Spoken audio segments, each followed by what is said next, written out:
Waziri Mkuu wa Ufaransa anayeondoka madarakani Sebastien Lecornu anatarajiwa kufanya juhudi za mwisho leo hii Jumanne kujaribu kupata uungwaji mkono kutoka vyama mbalimbali kwa ajili ya kuunda baraza jipya la mawaziri. Juhudi za Lecornu zinalenga kuiondoa nchi hiyo kwenye mkwamo wa kisiasa. Rais Emmanuel Macron alimkabidhi Lecornu mwenye umri wa miaka 39 jukumu la kuunda serikali mwezi uliopita baada ya bunge kumng'oa mtangulizi wake kufuatia bajeti ya kubana matumizi iliyokosolewa vikali. Lecornu alitangaza baraza jipya la mawaziri Jumapili jioni, lakini likakosolewa kwa kuwa na sura nyingi zile zile kutoka serikali iliyopita.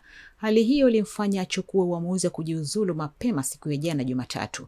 Katika hatua ya kushangaza, licha ya kukubali kujiuzulu kwake, Rais Macron amemwagiza Lecornu kutumia siku 2 zijazo kujaribu kuikosoa serikali yake. Lecornu anatarajiwa kukutana na viongozi wa vyama hii leo Jumanne katika ofisi ya Waziri Mkuu kwa lengo la kutafuta suluhu ya kisiasa na kuondoa mkwamo uliopo.